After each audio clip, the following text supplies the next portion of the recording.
자, 오늘 우리에게 주시는 하나님의 말씀 보겠습니다. 자, 열왕기상 3장입니다.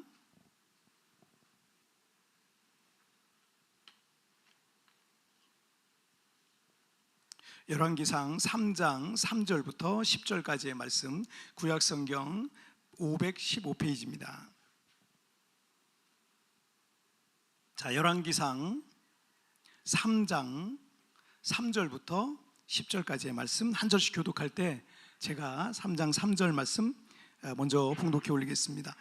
솔로몬이 여호와를 사랑하고 그의 아버지 다윗의 법도를 행하였으나 산당에서 제사하며 분향하였더라. 이에 왕이 제사하러 기브론으로 가니 거기는 산당이 큼이라. 솔로몬이 그 제단에 일천 번제를 드렸더니 기브론에서 밤에 여호와께서 솔로몬의 꿈에 나타나시니라. 하나님이 이르시되 내가 내게 무엇을 줄고 너는 구하라.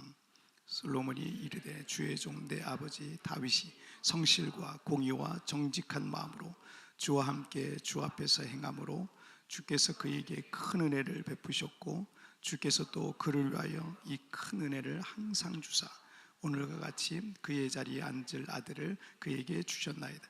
나의 하나님 여호와여, 주께서 종으로 종의 아버지 다윗을 대신하여 왕이 되게 하셨사오나 종은 작은 아이라 출입할 줄을 알지 못하고 주께서 택하신 백성 가운데 있나이다.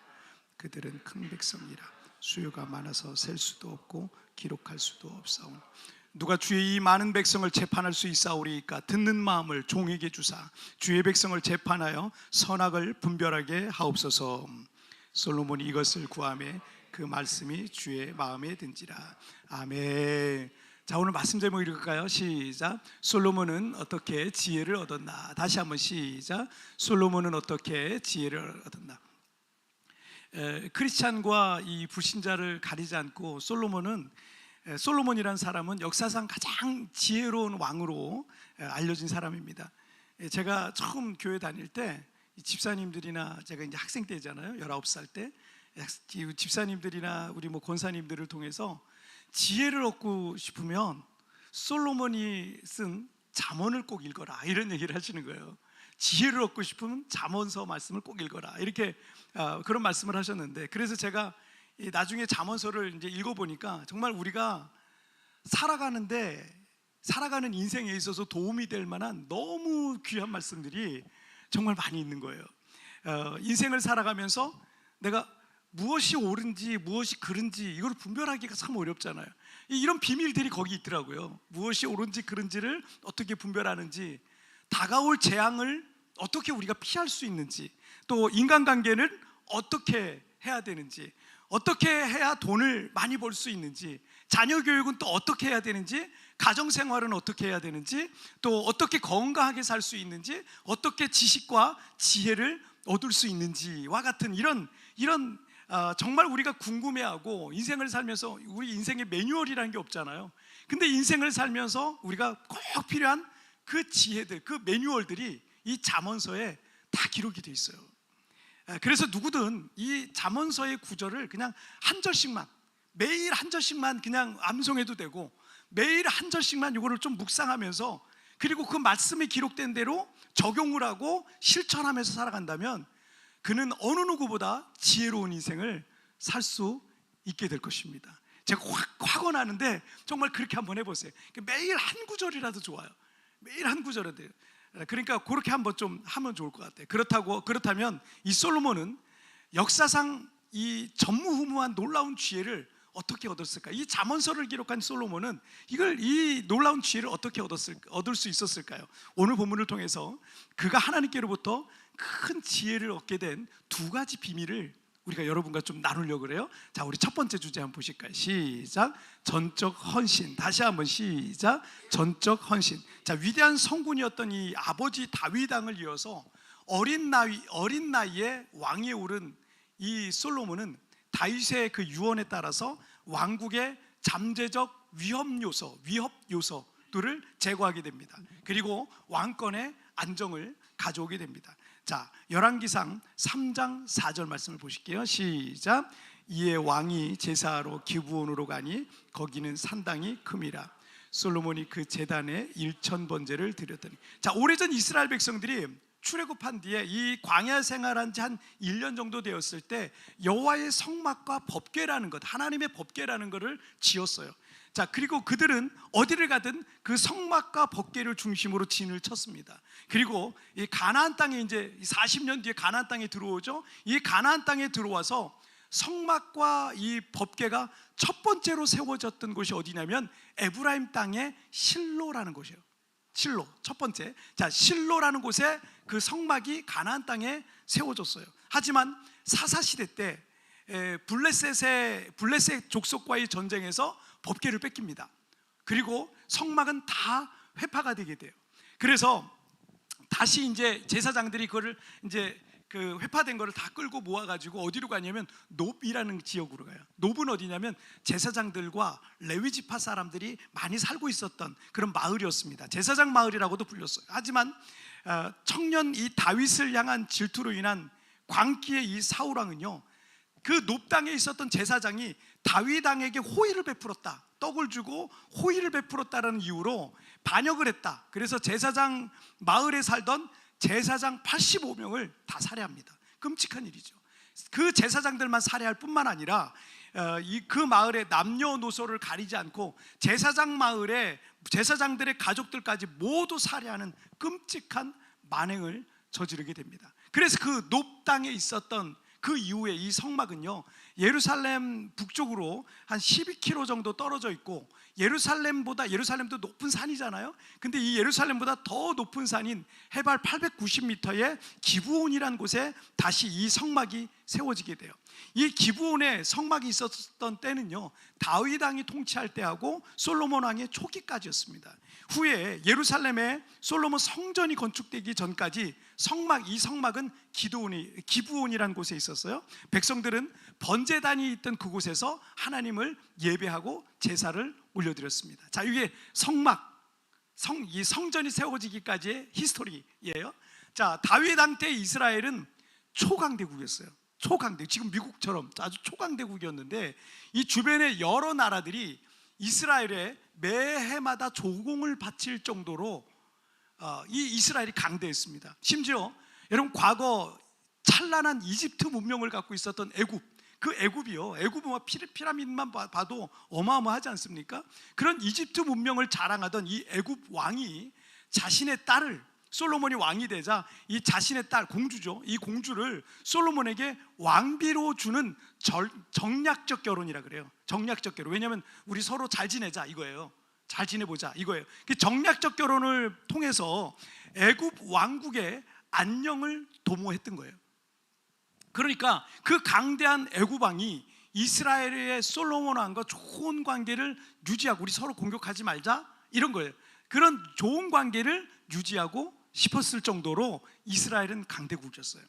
하지만 20세 전후의 나이였을 것으로 보이는 이 솔로몬의 마음에는 여전히 불안함과 걱정과 두려움이 있었던 겁니다. 우리도 아직 마음의 준비가 안 된 상태에서 어떤 큰 복을 갑자기, 마음의 준비가 아직 안 됐는데 큰 복을 갑자기 받게 되면 어떤 생각이 드냐면, 혹시나 한순간에 이거 다 모든 행복이, 이 모든 즐거움과 모든 행복과 모든 영광이 안개 사라지도록 한순간에 다 사라지지는 않을까 하는 두려운 마음이 갑자기 쑥 들어올 때가 있잖아요. 그리고 이 솔로몬의 선대왕인 아버지 다윗은 이스라엘 역사상 가장 위대한 통치자, 왕이었습니다. 그 후계자가 된 솔로몬은 얼마나 부담되겠어요. 아버지가 너무 잘했어요. 이 다윗이 너무 완벽한 왕이었어요. 그래서 그 솔로몬은 그에 비해서 나이도 어렸고요, 인생의 경험도 적었고요, 정치도 해본 적이 없어요. 이 왕은 또 정치를 잘해야 되잖아요. 정치도 해본 적이 없어요. 그 크고 광대한 이스라엘이 과연 아직 어린, 경험도 없는 이 자신의 리더십을 인정하고 따를지도 걱정이 되고 염려가 됐습니다. 아마도 이 왕위에 올라서 늘 밤잠을 설쳤는지도 몰라요. 여러분, 그래서 우리나라 조선시대 왕들도요, 나이를 30살, 40살 못 넘겼어요. 다 일찍 죽었어요. 스트레스가 너무 많아가지고 조선시대 왕들은 평균 수명이요 30대, 40대, 20대도 많이 죽었고요, 막 그랬습니다. 그래서 무엇을 이 솔로몬도 어떻게 해야 될지 모를 때 솔로몬이 선택한 방법은 일천번제라는 거였어요. 일천번제. 경건서적 중에 베스트셀러 그 주님은 나의 최고봉이란 책을 쓴 분이 그 오스왈드 챔버스란 분인데, 이 오스왈드 챔버스의 기도라는 책도 있어요. 그 책에 보면 이런 말이 있어요. 예수님은 하나님께 구하면 반드시 응답하실 것이라고 말씀하셨다. 예수 그리스도께 기회를 드려야 주님께서 마음껏 역사하시도록 부탁하라. 내가 어떤 문제가 있을 때 기도할 틈도 없이 무엇이든 내가 빨리빨리 다 해버리면 주님께서 역사하실 틈도 없다는 얘기예요. 기도는 하나님께서 역사하실 기회를 드리는 겁니다. 기도하면 할수록, 주님을 의지하면 할수록 주님께서 마음껏 역사하실 기회를 드리는 것과 같다라는 겁니다. 제가 교회를 개척해서 지금까지 사역하면서 교회 또는 개인적으로 어떤 어려움들을 만날 때가 있습니다. 그러면 당장 이렇게 저렇게 반응하고 해결 방법을 찾기도 하고 여러 사람들을 만나면서 그 문제를 해결해 보려고 할 수도 있을 거예요. 하지만 그때마다 하나님은 그런 문제를 직접적으로 제가 해결하기보다 저에게 기도에 대한 부담과 감동과 명령을 항상 주셨어요. 그래서 그때마다 교회 공동체에 특별 기도에 선포하고요, 함께 기도하고 또 기도했던 겁니다. 저는 이것을 통해서 하나님께서 우리 가운데 개입하실 기회를 드리는 거예요. 그래야 저와 우리 교회가 하나님의 살아계심을 간증할 제목도 생기는 겁니다. 만약 그런 시간들이 없이 우리가 갖고 있는 돈과 능력 가지고 이 문제를 해결한다면 그냥 그건 자기 능력으로 해결한 것이고 돈으로 해결한 것이 되기 때문에 하나님께서 영광 받으실 것도 없고요, 우리도 간증할 거리도 없는 겁니다. 여러분, 하나님께서 역사하실 기회를 드십시오. 5절 말씀을 한번 보실까요? 시작. 기브온에서 밤에 여호와께서 솔로몬의 꿈에 나타나시니라. 하나님이 이르시되 내가 내게 무엇을 줄고 너는 구하라. 이 솔로몬이 기브온의 제단에서 1,000번제를 드렸는데 대략 한 1,000마리의 희생 제물을 바친 것으로 보입니다. 희생 제물을 바치는 이 과정은요 절대 간단하지 않아요. 제사 올리는 사람이 양이나 소를 끌고 와요. 그리고 제사장이 이제 거기에 안수를 합니다. 이 사람이 제물을 바치지만 이 제물이 이 사람이라고. 그래서 이 안수를 해요. 안수를 해서 그 가축을 그 자리에서 죽입니다. 그리고 피를 쏟아서 제단 주변에, 그리고 뿔에 그 피를 뿌리고 바르기도 하고, 그러면서 이 동물은, 이 가축은요 각을 다 뜹니다. 다 잘라요. 다 각을 떠가지고 이거를 제단에 올려서 다 태워버리는 거예요. 이게 한 번에 한 마리의 제사예요. 한 마리의 제사. 번제단이 크더라도 그래봐야 거기에 가축이 몇 마리나 올라갈 수 있겠습니까? 이게 또 타는 시간이 그것도 걸릴 거 아니에요. 그리고 이 제물 하나하나 끌고 와서 죽여서 각을 뜨고 태우는 이 모든 과정이 정말 쉽고 빠르게 그냥 짝짝짝짝 진행되는 게 아니에요. 정말 번거로운 과정을 거쳐서 한 마리 한 마리씩 희생 제물을 바쳐야 되는 거예요. 그런데 1,000번제는 1,000마리의 가축 희생을 올린 것이니까 이게 하루 이틀이 끝날 수 있는 것도 아닙니다. 학자들은 적어도 1, 2주일 동안은, 하루 종일 그걸 해도 적어도 1, 2주일 동안은 정말 그 아침부터 저녁까지 솔로몬은 거기서 그 제사를 올려드리면서 매일 하나님 앞에 은혜를 구하고 기도하고 예배하고 기도하고 예배하고 이거를 계속 했을 거예요. 하루 종일. 자, 그래서 이것을 한 주석가는 이는 이스라엘 백성 전체 전적 헌신의 징표일 뿐 아니라 즉위초 솔로몬의 강렬한 헌신과 순종의 열의가 반영된 것이라고 할 수 있다라고 말했습니다. 여러분이 어떤 가게를 하거나 어떤 사업을 할 때 가장 어려운 것 중에 하나가, 특히 이제 필리핀에서 이게 어려운 것 중에 하나가 충성스럽고 정직한 직원 하나 만나는 걸 거예요. 만약에 여러분 앞에 그런 정직하고 충성스러운 사람이 있을 때 사장인 여러분은 그에게 회사 금고도 맡길 수 있는 거예요. 하지만 그런 사람 하나 만나는 건 정말 어려운 일이에요. 여기서 그래 은행권이라는 분들이 그런 것도 어려워하세요. 그 돈 받으러 가가지고 돈 받았다고 그럼 사인해주고, 근데 그리고서는 자기가 돈 다 쓰고. 그러니 이 은행권이라는 분들, 돈 맡긴 분들이 얼마나 불안하고 얼마나 힘들겠어요. 아직 어린 솔로몬은 1,000번제를 통해서 하나님께 전적 헌신을 보여드렸던 겁니다. 그때 하나님께서 5절에 보면 내가 내게 무엇을 줄고 너는 구하라 라고 말씀하셨던 겁니다. 우리가 하나님 앞에 전적 헌신을 보여드리면 하나님께서는 이렇게 생각하시는 거예요. 이 사람에겐 뭐든지 맡겨도 되겠구나. 이 종에겐 내가 뭐든지 맡겨도 되겠구나. 내가 너에게 무엇을 줄고 너는 구하라. 내가 너에게 뭐든지 맡겨줄게 라고 하지 않겠습니까? 솔로몬 왕이 이 전무후무한 지혜를 얻게 된 방법 중에 하나가 바로 이거예요. 믿음을 드린 거예요. 하나님께 믿음을 드린 거예요. 전적 헌신으로 믿음을 드린 거예요.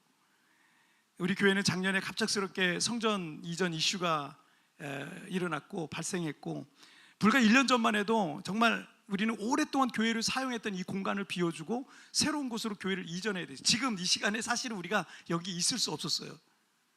다른 데로 갔어야 됐었어요. 교회에 준비된 재정도 없었고 주변 시세가 너무 높아서 우리는 교회를 이전할 여건도 전혀 되지 않았습니다.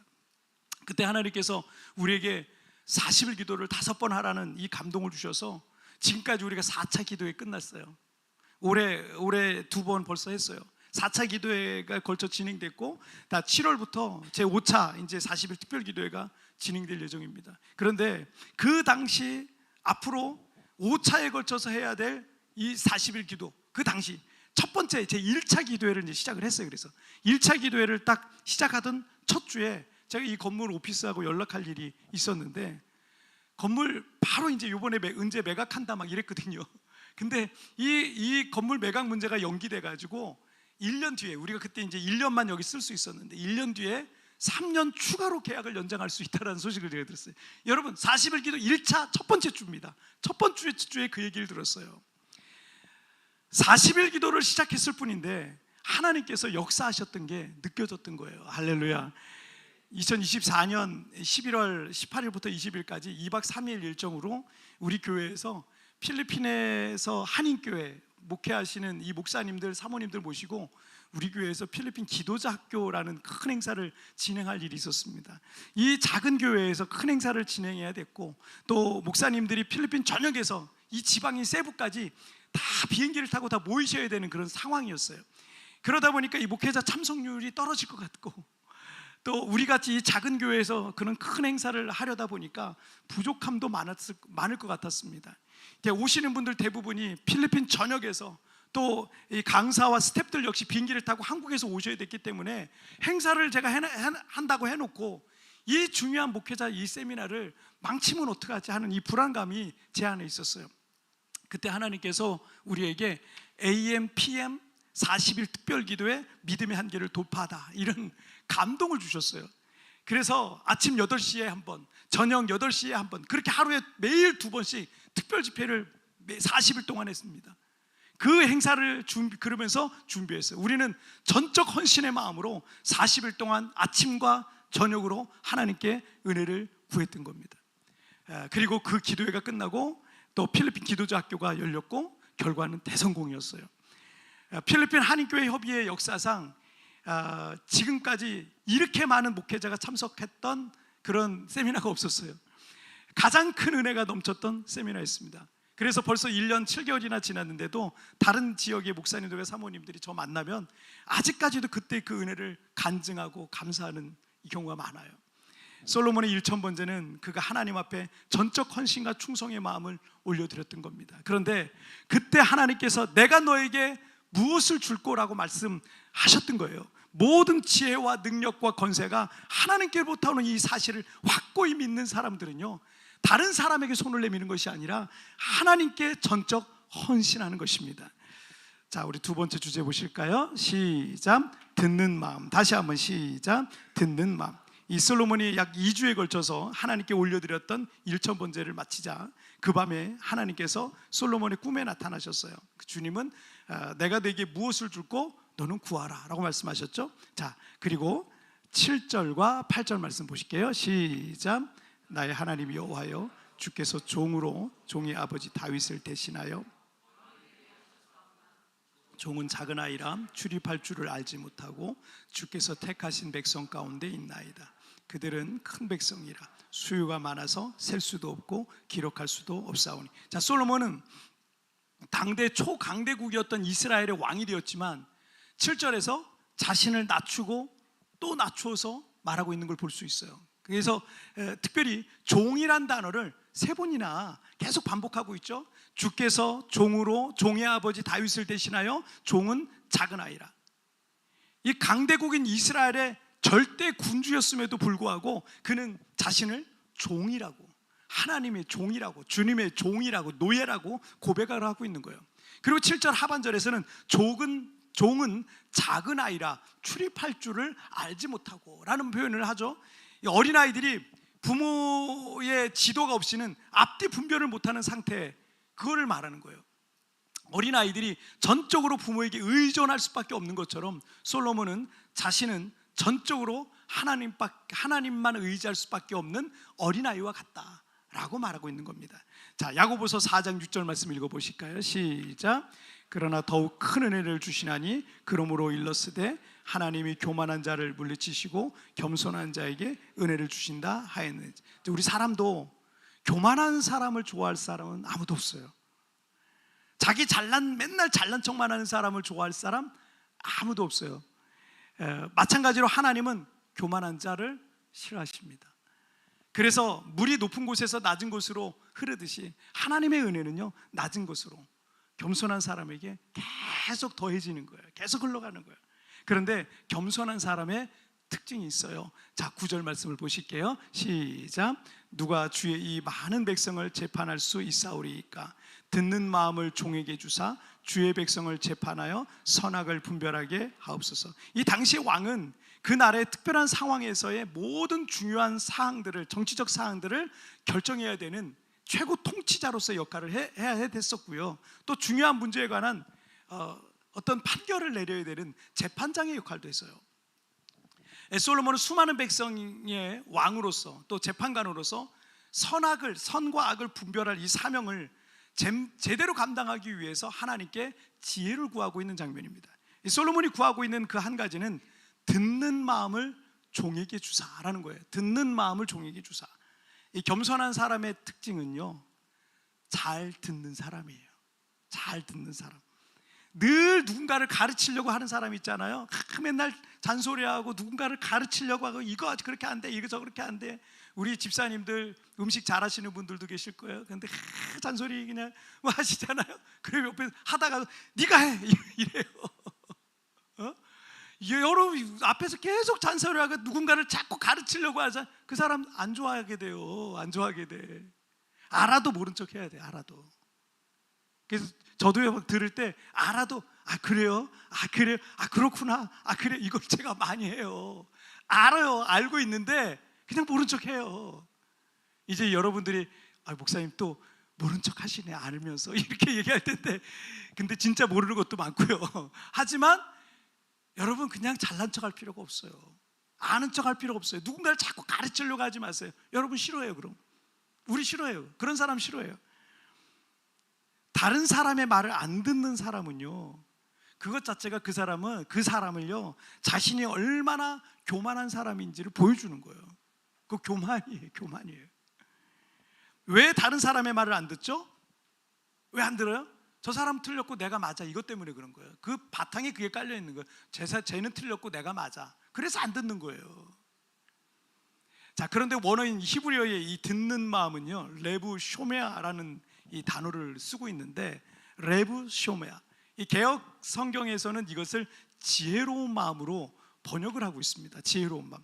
그리고 이것을 여기서 이제 듣다라는 동사는요, 쇼메아, 사마, 또 쉐마, 뭐 이런 단어를 쓰고 있는데, 그 단어가 뭐냐면 복종하다. 레브 쉐마가 샤마, 또 쉐마라고 이렇게 읽을 수 있어요. 그래서 이 뜻이 뭐냐면 복종하다예요. 복종하다. 그래서 종교개혁자인 루터는요, 이 구절을 순종하는 마음으로 번역을 했던 거예요. 잘 듣는 사람은 그 말을 따르게 돼 있고 순종하게 돼 있어요. 하지만 잘 듣지 않는 사람은요, 누가 얘기해도 안 들으니까 자꾸 나중에 엉뚱한 말을 한다니까. 그리고 엉뚱한 행동을 자꾸 한다니까요. 안 들어서 그래요. 안 들어서. 들어야 돼요. 하나님이 우리에게 귀는 2개 주시고 입은 하나밖에 안 주셨잖아요. 한 번 말할 때 2번 듣는 거예요. 2번 듣고 한 번 말하는 거예요. 그러니까 하나님이 우리에게 그런 지혜를 주시지 않았습니까? 이미. 때문에 하나님의 말씀을 잘 듣고 순종하는 사람은 하나님의 지혜를 얻게 될 수밖에 없는 겁니다. 솔로몬이 듣는 마음을 주께 구했더니 그 말씀이 주의 마음을 기쁘게 했다.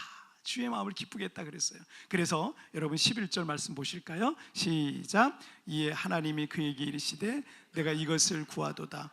자기를 위하여 장수하기를 구하지 아니하며 부도 구하지 아니하며 자기 원수의 생명을 멸하기도 구하지 아니하고 송사를 듣고 분별하는 지혜를 구했으니. 자, 그리고 12절과 13절 읽을게요. 시작. 내가 내 말대로 하여 내게 지혜롭고 총명할 마음을 주노니 내 뒤에도 너와 같은 자가 일어남이 없으리라. 내가 구하지 아니한 부귀와 영광도 내게 주노니 내 평생의 왕들 중에 너와 같은 자가 없을 것이라. 아멘. 이 솔로몬은 듣는 마음, 순종하는 마음을 구했을 뿐인데 하나님께서는 그에게 전무후무한 지혜를 주시고 그뿐만 아니라 그가 구하지도 않았던 전무후무한 부귀와 영광까지도 더해 주신다라는 겁니다. 그 에이든 토저의 책에 보니까 이런 말씀이 있어요. 하나님의 말씀을 듣지 않는 자의 말은 그 누구의 조언도 듣지 말라. 같이 한번 읽어볼까요? 시작. 하나님의 말씀을 듣지 않는 자의 말은 그 누구의 조언도 듣지 말라. 자, 하나님의 말씀에 전혀 귀 기울이지 않는 사람은 누군가에게 조언할 자격이 없다는 거예요.